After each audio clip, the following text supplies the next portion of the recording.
Good morning. Happy Sunday. Earl has an alter ego, a pseudonym that he goes by on Discord called Driven Monkey.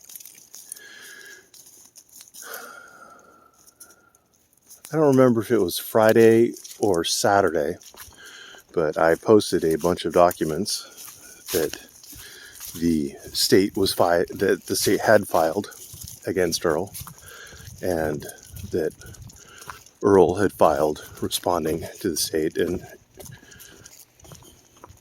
indeed they were both responding to each other. There were lots of documents, motions to include evidence and motions to exclude evidence, and there were a lot of allegations, some very spicy allegations that the state was making. I don't want to go into them in too great of a detail, but essentially accusing Earl of everything that would amount to rape and some pretty disgusting stuff against all three of his daughters, or against three of his daughters, I should say. Maybe not all three of his daughters. Lord knows the man has the Brady Bunch going on. But they were pretty spicy allegations, and who knows if the state can prove them. I'm not making any claims of that sort. I'm just saying there were some pretty spicy allegations. So Earl, of course, had to show up to do damage control.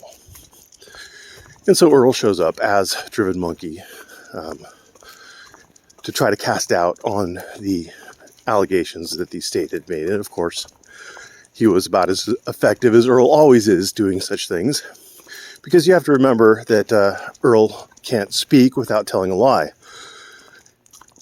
The background that he gave for Driven Monkey, just so everybody's aware of how ludicrous this is that she is a married woman who drove to Texas to meet Earl to investigate for herself the veracity of his claims, and she found him to be innocent. And so now she is working, quote, for the defense, end quote, and she has been working in such a capacity since essentially the start of the case, ever since Earl got out of jail, pretty much. And she knows Earl's intimate details, most intimate details. Like, she knew off the top of her head that Earl had loaned Reba $2,000 some years ago and paid for hotel rooms or something along those lines,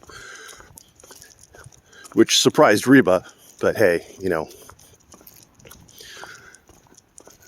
So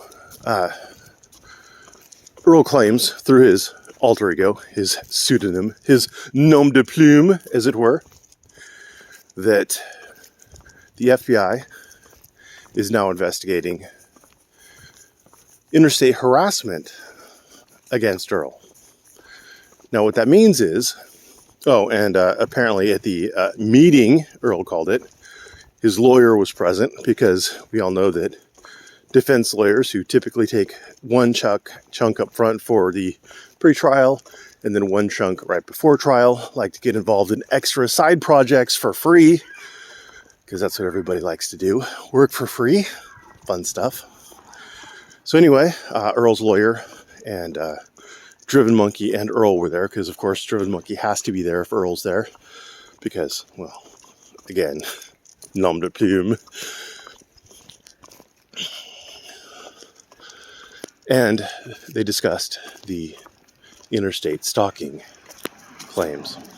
Now, how does that get started? Well, obviously that means that Earl, who despises the FBI, who has filed charges, I think, or filed harassment claims, or filed assault claims of some sort against the FBI. What are you eating? God damn it. I don't know if anybody else remembers Earl going, ow, when the FBI stopped him from filming rather abruptly. I shouldn't laugh at that. Anyway, so now he's trusting the FBI. He's filing complaints. It just always weirds me out that these auditors who are so anti-cop, willing to lie about the cops driving by his house and firing bullets into his vehicles are just so keen to allegedly run and tell on people to the cops. It just never ceases to amaze me, the hypocrisy of people. Thanks for watching. Have a great day.